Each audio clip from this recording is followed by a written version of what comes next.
Portion of this video is sponsored by HelloFresh. I've been using the iPhone Air, and every time I take it out, it's always the exact same question. How's the battery? Because that was supposed to be like the one thing that was going to destroy this phone, right? It's too thin, it's too small. There's no way it's going to last. But battery isn't the iPhone Air's problem. iPhone Air, you're the prettiest iPhone ever. I didn't mean to make you mad, baby. iPhone Air, the screen is a nice size. iPhone Air, I owe an apology. I was not familiar with your game. Christian, this Shaq, I owe you an apology. I wasn't really familiar with your game and how you travel. Man, you're a casual. A couple weeks ago, I put out my full review, this slim little guy, the iPhone Air. We did almost a month of testing, filmed a whole video, gave my verdict, and the end of that video said I wasn't keeping it. My exact words, I need that telephoto for my kids' games, or I need telephoto for my kids' games. The Air was just gonna go in the closet in our studio right upstairs where kind of phones go to not die, but chill. It was gonna be probably a trade-in fodder for next year whenever the iPhone 18 series came out. I was gonna be done with it. 3 weeks ago, I switched my eSIM back into it, I should say, and I haven't switched back. So I want to explain what happened. I think I figured something out about myself that I wasn't quite expecting to figure out with the iPhone Air. And look, I know that this seems like one of those like I was wrong videos that are a big thing on YouTube. I've done a bunch of them in the past. I'm not doing this for a thumbnail. I generally did not expect to be talking about this phone really ever again. And after I wrapped that review, the phone ended up on my kitchen counter. I just finished scripting it. It was in my bag and I was going to bring it back to the studio. And my kids picked it up. My oldest, Nate, is 12. He's holding this thing like it's I don't know, like it was a movie prop of some sort. And he was like, he doesn't have a phone of his own. He's like, is this thing real? Does it actually work? My middle guy, Zach, who's 9, grabbed it. He had the same reaction. They couldn't process this was a functioning phone. Too thin, it like didn't make sense. And after watching them, I picked it up again too.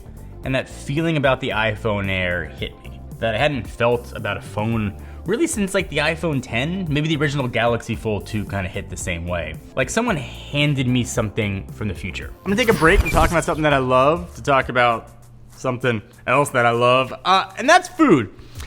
So look, my life between baseball practice, dance, 3 kids who are hungry and demand snacks, approximately 45 minutes after every meal. It's a lot of work. My wife and I would sort of look at each other at 5:30 with nothing thawed and end up just ordering something from Postmates, like again. HelloFresh changed that for us. You probably know them.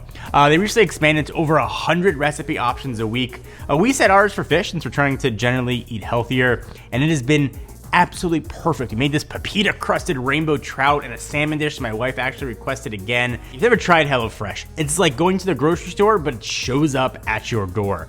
Everything shows up fresh. Whole onions, quality fish, every single ingredient that we needed. Recipe cards made it absolutely foolproof. The meals that we made took like 30 minutes start to finish.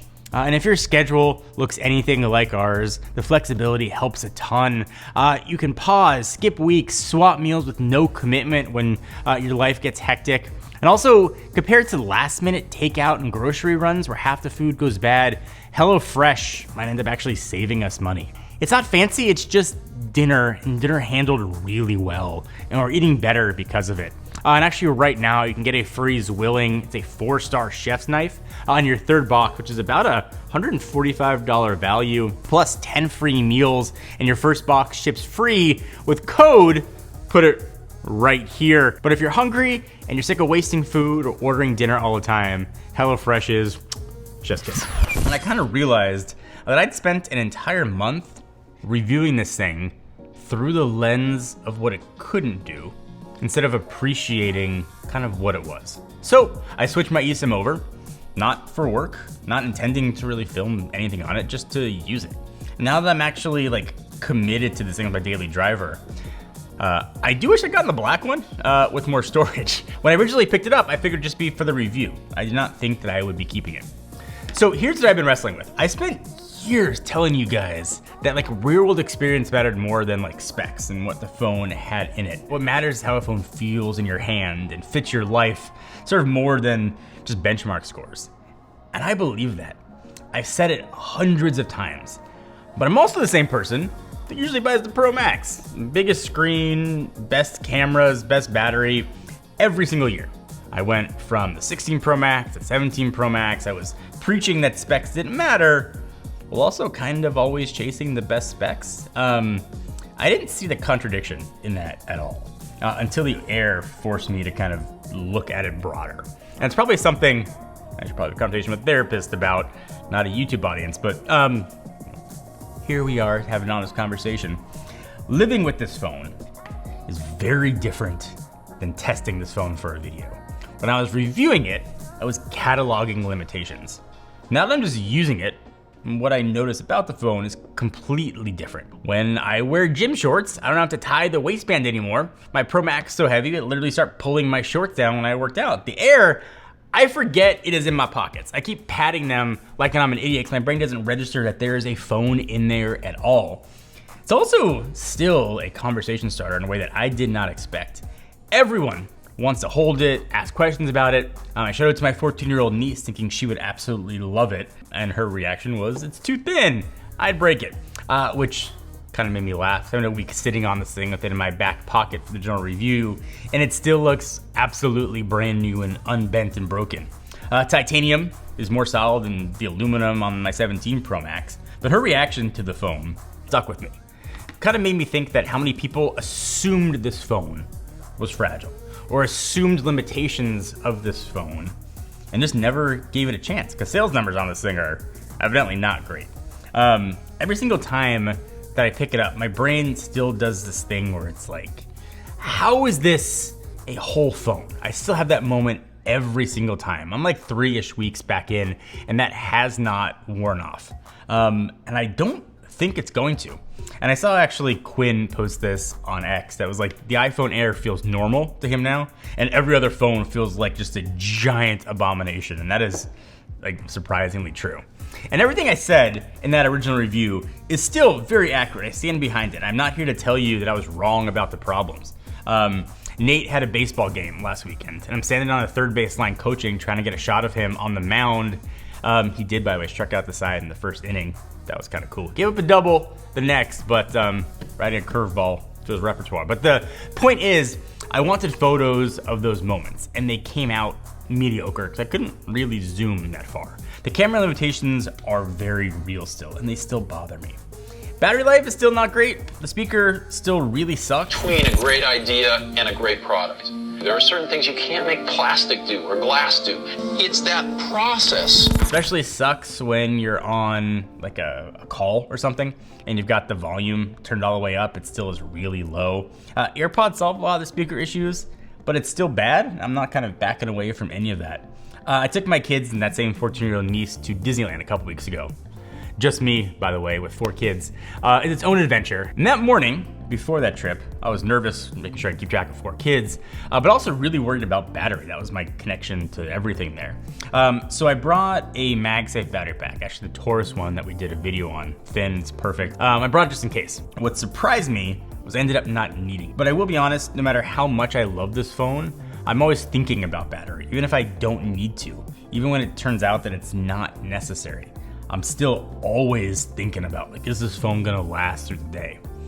What changed, though, is how much that matters to me. And I think this phone broke, I don't know, maybe something loose in my brain about why I even care that much about this stuff in the first place. All right, I am lucky enough to have a dream job where I get to test like the latest tech in the world, stuff that I love. Such a privilege. But I move really fast from one thing to the next. I don't really ever think and just sit with something and kind of appreciate it anymore, because everything becomes about a comparison. I'm always looking for the next thing before I finished with like the current thing. The Air kind of made me slow down a little bit and appreciate a device for what it is. Not because it's perfect, because it reminded me what it felt like to be excited about a phone. Sort of to pick something up and feel something instead of immediately reaching for a spec sheet. I kind of forgotten that was like a thing. And I think that's why this phone is struggling, or one of the reasons this phone is struggling in the sales department. Well, I've been having this experience, again, sales numbers have been brutal. There's talk they might delay the next version or even not release the next version at all. The resale value of these phones has dropped faster than any iPhone in recent years by every metric that matters to analysts. and probably Apple. This phone is an absolute flop. What I think happened, this is my John theory, is most people did exactly what I did the first time around. They compared the specs to the Pro, they saw what was missing and made the logical choice, right? Like, you can't argue with that logic, it's sound. $1,000 for the Air is real money. And the safe bet is also the regular 17 or go for the Pro. You know what you're getting. The difference here was I was lucky enough to have an Air sitting on my counter because of work. Most people obviously aren't gonna have that. If my kids hadn't picked up and reminded me that this tech can still surprise you, I'd have been done with this phone probably forever. I think there are a lot of people out there who would love the Air. They never actually held one and tried one and lived with one. They just never will because why would they? I really hope Apple doesn't kill this thing. I imagine this is how a lot of people feel about the mini phones too. Second generation doesn't need to rethink the phone here. It just needs to be kind of what the MacBook Air eventually got over time. The same thinner philosophy with just fewer compromises. Give me telephoto and ultra wide. Figure out the speaker, a little more battery. Keep everything that makes it feel like magic and just kind of sand down the edges a little bit. In my original review, I said this phone was for almost nobody. I was wrong about that. I think it's for everyone who's bored with phones. Everyone has been feeling like the last 5+ years of phone upgrades have been the exact same thing in a different box. Everyone who wants to feel like a device is new again. This feels like a phone from 2025 heading to 2026. And I'm not gonna tell you to ignore your phone needs. These are kind of extensions of us now. If you need an extra camera system, get the Pro. If battery anxiety runs your life, go for the Pro Max. But if you've been curious about the Air and you talked yourself out of it, kind of like I did, maybe don't. Maybe give it a shot. iPhone Air, I am familiar with your game now, and I apologize.